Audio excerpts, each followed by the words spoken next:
ಇದು ಪ್ರತಿಭಟನೆ ಅಂತಂದರೆ ನಮ್ಮದು ಇಲ್ಲಿ ರಾಂಪುರ ಗ್ರಾಮದ ಸರ್ವೆ ನಂಬರ್ಗೆ 129ರಲ್ಲಿ 3 ಎಕರೆ 9 ಗುಂಟೆ ಜಮೀನು ಇರ್ತದೆ. ಇದನ್ನು ಆಶ್ರಯ ಯೋಜನೆ ಅಡಿಯಲ್ಲಿ ನಿವೇಶನಕ್ಕಾಗಿ ಮಂಜೂರು ಮಾಡಿರ್ತಾರೆ. 1 ಎಕರೆ 9 ಗುಂಟೆ ತುರ್ಮಂದೆ ಎಂದು ಕಾಯ್ದಿರಿಸ್ತಾರೆ. ಈ ನಾವೇನು ಕಂದಾಯ ಅಧಿಕಾರಿಗಳಿಗೆ ಅರ್ಜಿ ತಗೊಂಡೋಗಿ ಈ ಥರ ಸರ್ವೆ ನಂಬರ್ಗೆ ಈ ಥರ ಅಕ್ರಮವಾಗಿ ಮನೆ ಕಟ್ತಾರೆ ಅಂತ ಹೇಳಿದ್ದಕ್ಕೆ ಇದನ್ನು ನಾವೆಲ್ಲ ಅಳತೆ ಮಾಡಿಸ್ಬಿಟ್ಟು ಎಲ್ಲ ನಿಮಗೆ ಇದು ಮಾಡಿಕೊಡ್ತೀವಿ ಅಂತ ಹೇಳಿ ಅಧಿಕಾರಿಗಳು ಒಬ್ಬರು ನಮ್ಮನ್ನು ಸ್ಪಂದಿಸ್ತಾ ಇಲ್ಲ. ಅರ್ಜಿ ಕೊಟ್ಟರು ಯಾವುದೋ ಒಂದು ಮೂಲೆಗೆ ಹಾಕಿಬಿಟ್ಟವ್ರೆ. ಆಮೇಲೆ ಇನ್ನೊಂದು ದಿನ ಹೋಗಿ ಕೇಳಿದ್ದಕ್ಕೆ ಗ್ರಾಮ ಪಂಚಾಯತಿಗೆ ನಾನು ಮಂಡಲ್ ಪಂಚಾಯತಿ ಹ್ಯಾಂಡ್ ಓವರ್ ಮಾಡಿದ್ದೀವಿ ಅಂತ ಕಂದಾಯ ಇಲಾಖೆ ಹೇಳಿ ನಾವು ಗ್ರಾಮ ಪಂಚಾಯತಿ PDOಗೆ ಹೋಗಿ ಸರ್ ನೀವು ಒಂದ್ಸಲಿ ನಾವು ಅರ್ಜಿ ಕೊಟ್ಟಿದ್ದೋ ಅಕ್ರಮವಾಗಿ ನೀವು ನಿರ್ವಹಿಸಿರೋದನ್ನ ಒಂದ್ಸಲಿ ಸ್ಟಾಪ್ ಮಾಡಿ ನಮ್ಮ ಜಿಲ್ಲಾ ಪಂಚಾಯತಿ ಮಾಜಿ ಅಧ್ಯಕ್ಷರು ಶಶಿಧರ್ ಅವರು ಬಂದು ಅವರೇ ಬಂದು ನಮಗೆ ನಿಲ್ಲಿಸಿದ್ರು. ಇದನ್ನು ಯಾವುದೇ ಕಾರಣಕ್ಕೂ ನೀನು ಮಾಡಿಕೊಡ್ದು ಇದನ್ನು ನಿಲ್ಲಿಸ್ಬೇಕು, ಊರಿನ ಉಪಯೋಗಕ್ಕಾಗಿ ಇದು ಮಾಡಿದ್ದೀವಿ, ನೀನು ಒಬ್ಬನೇ ಮೆಂಬರ್ ಆಗಿರೋದಿದ್ದು ಸ್ವಂತ ನೀನು ಇದು ಮಾಡೋಕ್ಕೆ ಹೋಗ್ಬಾರ್ದು, ಅಳತೆ ಮಾಡಿ ಎಲ್ಲರೂ ಊರಿಗೆ 10 ಅಡಿ ಬರಲಿ ಒಂದು ಜಮೀನನ್ನ ಇದು ಮಾಡ್ಕೊಬೇಕು ಅಂತ ನಿಲ್ಲಿಸಿದ್ರು. ಅದಕ್ಕೆ ಇವರು ರಿಯಲ್ ಆಗಿ ಇಬ್ಬರು ಮೆಂಬರ್ಗಳು ಅವರವರೇ ಮೆಂಬರ್ ಹೆಸರು ರೇಖಾ ಕೃಷ್ಣಮೂರ್ತಿ ಅಂತ, ಇನ್ನೊಬ್ರು ಯಾರಪ್ಪ ವಟಪಾಳ್ಯ ರುದ್ರೇಶ್, ಇವರೇನೇ ಸ್ವತಃ ಏನು ಮಾಡ್ತಾರೆ ಊರವ್ರು ನಡೆಯೋಕೆ ಕಟ್ಟ ಅಂತ ಇವರೇ ಕುಮ್ಮಕ್ಕೆ ಕೊಟ್ಬಿಟ್ಟು ಇವರೇನೆ ಎಲ್ಲ ನಿಂತ್ಕೊಂಡು ರಾತ್ರಿನೇ ಕಟ್ಟಿಸ್ತಾವ್ರೆ. ಇದು 3 ದಿನದಿಂದ ರಾತ್ರಿನೇ ಪಿಲ್ಲರ್ ಹಾಕಿ ಜಲ್ಲಿ ಇವೆಲ್ಲ ಸುರಿಸಿ ಎಲ್ಲ ಮಾಡ್ತಾರೆ. ಅದಕ್ಕೆ ನಮ್ಮ ರೈತರು ಏನು ಮಾಡ್ಯವ್ರೆ, ಇಲ್ಲ ಮನೆಯೇ ಕಟ್ತಾ ಇರೋದು. ಅವ್ರದ್ದು ಹಾಲಿ 2 ಮನೆ ಇದೆ. ಅವರು ಹೆಚ್ಚು ಕಮ್ಮಿ 100 × 100 ಅಡಿ ಐತಿ, ರೋಡಿನ ತಕ ಬಂದುಬಿಟ್ಟವ್ರೆ. ಇನ್ನು ಪ್ರತಿಯೊಬ್ಬ ಊರಿನ ಗ್ರಾಮಸ್ಥರು ಅವ್ರಿಗೂ ಅಷ್ಟೇ ಕೊಟ್ಟುಬಿಡ್ಲಿ, ಏನು ತೊಂದರೆ ಇರಲ್ವಲ್ಲ. ಅದಕ್ಕೆ ನಾವು PDO ಅಧಿಕಾರಿ ಹೋಗಿ ಕೇಳಿಕ್ಕೆ ನೀವು ಕಟ್ಕೊ ಹೋಗ್ರಿ. ಅವಾಗೆ ನಾವು ಈ ಊರಿನ ಹಾಲಿನ ಡೇರಿ ಮುಂದ್ಗಡೆ ಇರೋವನ್ನ ನೀವು ಎಲ್ಲ ಮಾಡ್ಕೊ ಹೋಗ್ರಿ ಅಂತ ಎಲ್ಲ ಜನಗಳು ದುಂಬ್ಲಿ ಎದ್ದು ನೀರನ್ನು ಬಿಡಬೇಡ್ರಿ, ಏನು ಬಿಡಬೇಡ್ರಿ, ಇದು ಕೆಲಸ ಕ್ಲಿಯರ್ ಆಗತಕ್ಕ ಅಂತ ಎಲ್ಲ ಇದು ಮಾಡಿಸ್ಬಿಟ್ಟು ಸ್ಟಾಪ್ ಆಯಿತು. ಅದಕ್ಕೆ ನಾವು ಶನಿವಾರ ದಿನ ಅಧಿಕಾರಿಗಳಿಗೆ ಹೋಗಿ ಹೇಳ್ದೆ ನಾನು ಹಿಂಗೆ ಆಗೇಸ್ ಅಂತ. ಯಾರು ಹೇಳಿದಾರೋ ನಾನು ಸ್ಟಾಪ್ ಮಾಡಿಸಿದ್ದೀನಿ ರೀ ಅಂತ ಹೇಳಿರು. ಅದಕ್ಕೆ ಬರಲೇ ಇಲ್ಲ. ಅವ್ರೇನು ಹೇಳ್ಕೊಟ್ಟವ್ರೆ ಅಧಿಕಾರಿಗಳು, ಹಣ ಎಲ್ಲ ತಗೊಂಬಿಟ್ಟು ಶನಿವಾರ ಭಾನುವಾರ ನೀನು ಆಯ್ಕೆ ಮಾಡೋ ರಜಾ ದಿನ ಇರ್ತದೆ, ಆಮೇಲೆ ಏನೋ ಮಾಡ್ಕೊಳ್ಳೋಣ ಅಂತ ಸದುಪಯೋಗ ಮಾಡ್ಕೊಂಡವ್ರೆ. ಅದಕ್ಕೆ ನಾವು ಗ್ರಾಮಸ್ಥರೆಲ್ಲ ಸೇರಿಬಿಟ್ಟು ಇವತ್ತಿನ ದಿನ ಇದು ಮಾಡಿದ್ದೀವಿ ಸರ್, ಪ್ರತಿಭಟನೆ ಮಾಡ್ತಿದ್ದೀವಿ ಸರ್. ನಮ್ಮ ಹೆಸರು RG ರುದ್ರೇಗೌಡ, ಹಾಲಿನ ಡೇರಿ ಕಾರ್ಯದರ್ಶಿ ಸರ್.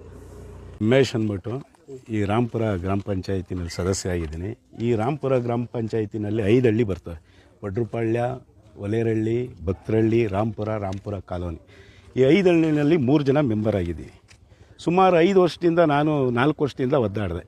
4 ವರ್ಷದಲ್ಲಿ 5-6 ಜನ ಅಧ್ಯಕ್ಷರುಗಳಾಗಿದ್ದಾರೆ, 5 ಜನ PDO ಆಗಿದ್ದಾರೆ.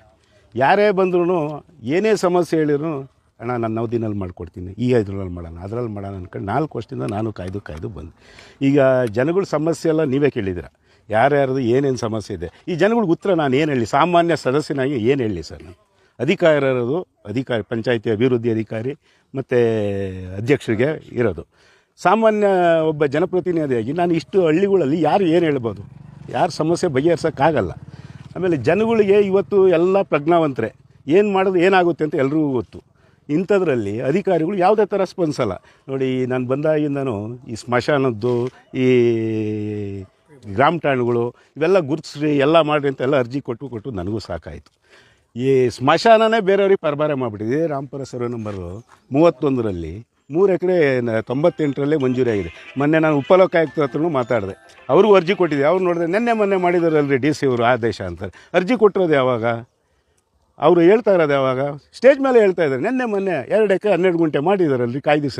3 ಎಕರೆ 98 ನಾವು ಅದನ್ನು ಅದ್ಬಸ್ತ್ ಹಾಕಿ ಇದು ಮಾಡಿ ಅಂತ ನಾವು ಕೊಟ್ಟಿರೋದು. ಈ ಥರ ಆಗಿದೆ. ಅಧಿಕಾರಿಗಳು ಯಾರ ಮಾತು ಕೇಳ್ತಾ ಇಲ್ಲ. ಯಾಕೆ ಅಂದರೆ ಅವರಿಗೆ ಗೊತ್ತು ಯಾವ ಕೆಲಸ ಹೆಂಗೆ ಮಾಡಬೇಕು, ಯಾವ ಥರ ಮಾಡಿದ್ರೆ ಹೆಂಗೆ ನಾವು ಇಲ್ಲಿ ಇರ್ಬೋದು ಅಂತ. ಅವರಿಗೆ ಜನಬಲ ಇದು ಅಧಿಕಾರಿಗಳಿಗೆ ಅಧಿಕಾರದ ಮದ, ಅವ್ರನ್ನ ಏನು ಮಾಡೋದು ತಿದ್ದಕ್ಕಾಗಲ್ಲ. ನಾವು ಸಾಮಾನ್ಯ ಜನಗಳ ಜೊತೆ ಇದು ಮಾಡಬೇಕಂದ್ರೆ ಬಾಯಿಗೆ ಬಂದವನು ಮಾತಾಡ್ತಾರೆ. ಈಗ ಇಲ್ಲಿ ನಿಮ್ಮ ಇದರಲ್ಲಿ ಇಷ್ಟು ಜನ ಸೌಜನ್ಯವಾಗಿ ಮಾತಾಡ್ತಾ ಇದ್ದಾರೆ, ಇನ್ನೂ ವಲ್ಗರ್ಗಾಗಿ ಮಾತಾಡ್ತಾರೆ. ಇವ್ರು ಮಾಡೋ ಕೆಲಸಗಳು ನಾವು ಯಾಕೆ ಸರ್ ಬಯಸ್ಕೋಬೇಕು ಒಬ್ಬ ಜನಪ್ರತಿನಿಧಿಯಾಗಿ? ಹಾಗಾಗಿ ನಾನು ಮನನೊಂದೇ ಕೊಟ್ಟಿದ್ದೀನಿ. ನಾನು ಮಾಹಿತಿ ಕೇಳಿದ್ದೀನಿ ಯಾವ್ಯಾವ ಕಾಮಗಾರಿ ಏನು ಅಂತ. ಯಾವುದನ್ನೂ ಅವ್ರು ನನಗೆ ದಾಖಲಾತಿಗಳು ಕೊಟ್ಟಿಲ್ಲ. ಲಾಸ್ಟಿಗೆ ನಾನು ಮನನೊಂದು ನನ್ನ ಸದಸ್ಯತ್ವಕ್ಕೆ ರಾಜೀನಾಮೆ ಕೊಡ್ತೀನಿ, ಅದನ್ನು ಅಕ್ಸೆಪ್ಟ್ ಮಾಡಿದ್ದಾರೆ. ಅದು ಇವಾಗ ಹಾಕಿದ್ದಾರೆ, AC ಅವ್ರಿಗೆ ಹಾಕಿದ್ದಾರೆ, AC ಅವರು DC ಅವ್ರಿಗೂ ಕಳಿಸಿದ್ದಾರೆ. ಇದುವರೆಗೂ ಎಲೆಕ್ಷನ್ ಏಪ್ರಿಲಲ್ಲಿ ನಾನು ಕೊಟ್ಟಿರೋದು. ಒಬ್ಬ ಸದಸ್ಯತ್ವಕ್ಕೆ ರಾಜೀನಾಮೆ ಕೊಟ್ಟರೆ 6 ತಿಂಗಳಲ್ಲಿ ಎಲೆಕ್ಷನ್ ಆಗಬೇಕು. ಯಾವುದೂ ಮಾಡಲಿ, ಎಲ್ಲ ಮುಚ್ಚಿಟ್ಬಿಟ್ಟು ನನ್ನ ಸದಸ್ಯತ್ವವನ್ನು ಅನರ್ಹಗೊಳಿಸಿದ್ರು. ನನಗೆ ಬೇಕಾಗಿಲ್ಲ. ಒಬ್ಬ ಜನಪ್ರತಿನಿಧಿ ಒಂದು ಅಧಿಕಾರ ಚಲಾಯಿಸೋಕ್ಕಾಗದಿದ್ಮೇಲೆ ಸಾಮಾಜಿಕವಾಗಿ ಜನಗಳಿಗೆ ಒಂದು ಕೆಲಸ ಮಾಡೋಕ್ಕಾಗದಿದ್ಮೇಲೆ ಆ ಹುದ್ದೆನಲ್ಲಿ ಇರಬಾರ್ದು. ಮರ್ಯಾದೆ ಕಳ್ಕೊಂಡು ಯಾಕೆ ಸರ್ ಇರಬೇಕು? ಆದರೆ ಈ ಜನಗಳಿಗೆ ಗೊತ್ತಿಲ್ಲ, ನಾವು ಗೆಲ್ಸಿದ್ದೀವಲ್ಲ ಮಾಡು ಅಂತಾರೆ. ಅಲ್ಲಿ ಹೋರಾಟ 4 ವರ್ಷದಿಂದ ಬಿಡ್ಕೊಂಡು ಸಾಕಾಗಿ ನನಗೆ ಸದಸ್ಯತ್ವನೂ ಬೇಡ, ಈ ಜನಪ್ರತಿನಿಧಿ ಇದು ಬೇಡ ಅಂದ್ಬಿಟ್ಟು ನಾನು ರಾಜೀನಾಮೆ ಕೊಡಿ. ನೋಡಿ, ಇದುವರೆಗೂ ಇದು 2 ಎಕರೆ ಇದಕ್ಕಾಗಿದೆ, ಏನು ಆಶ್ರಯ ಯೋಜನೆ ಮಂಜೂರಿ ಆಗಿದೆ. ಈ 129 ಸರ್ ನಮಗೆ 1 ಎಕರೆ 9 ಗುಂಟೆ ತುರಿ ಮಂದೆಗೆ ಅಂತ ಆಗಿದೆ. ಅವರು ಪಂಚಾಯತಿ ಹ್ಯಾಂಡವರಿಗೆ ಕೊಟ್ಟಿದ್ದೀವಿ ಅಂದರೆ ಇಲ್ಲಿ ಬೇಕಾದವ್ರು ಮನೆಗಳು ಕಟ್ಕೊತಾ ಇರ್ತಾರೆ.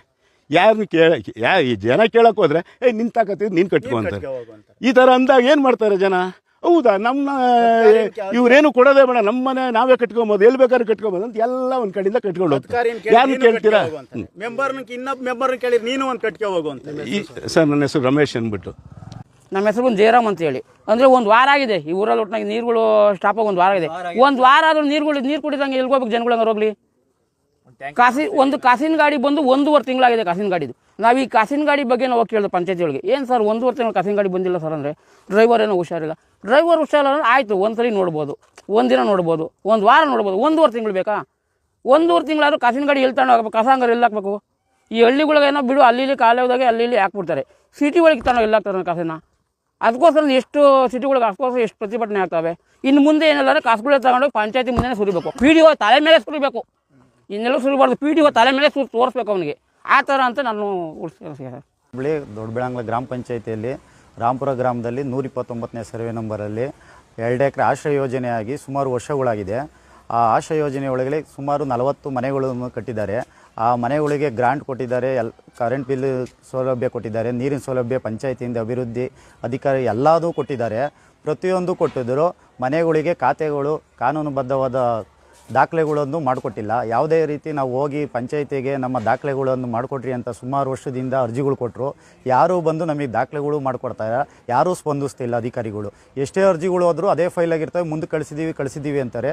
ಯಾರೂ ಇಲ್ಲಿ ಬಂದು ನಮಗೆ ಬಗೆಹರಿಸಿಲ್ಲ. ಸುಮಾರು 40 ವರ್ಷದಿಂದ ಅದೇ ಮನೆಗಳು ಕಟ್ಕೊಂಡು ಗ್ರಾಂಟ್ಗಳು ಕೊಟ್ಟಿದ್ದಾರೆ, ಪ್ರತಿಯೊಂದು ಸೌಲಭ್ಯ ಕೊಟ್ಟಿದ್ದಾರೆ. ಯಾವುದೇ ಕ್ರಮಬದ್ಧವಾದ ಹಕ್ಕುಪತ್ರ ಕೊಟ್ಟಿಲ್ಲ. ಒಂದು ಖಾತೆ ಮಾಡಿಕೊಡ್ರಿ ಅಂತ ಹೇಳಿದ್ರು, ಖಾತೆಗಳು ಮಾಡಿಕೊಟ್ಟಿಲ್ಲ. ಸುಮಾರು 8 ಹಕ್ಕುಪತ್ರಗಳು ಕೊಟ್ಟಿದ್ದಾರೆ. ಆ ಹಕ್ಕುಪತ್ರಗಳು ತಗೊಂಡು ಖಾತೆ ಮಾಡಿಕೊಡ್ರಿ ಅಂದರೆ ಅವೆಲ್ಲರೂ ಬೋಗಸ್ ಅಂತ ಹೇಳ್ತಾವ್ರೆ. ಅಧಿಕಾರಿಗಳೇ ಹಕ್ಕುಪತ್ರ ಕೊಟ್ಟಿದ್ದಾರೆ, ಅವರೇ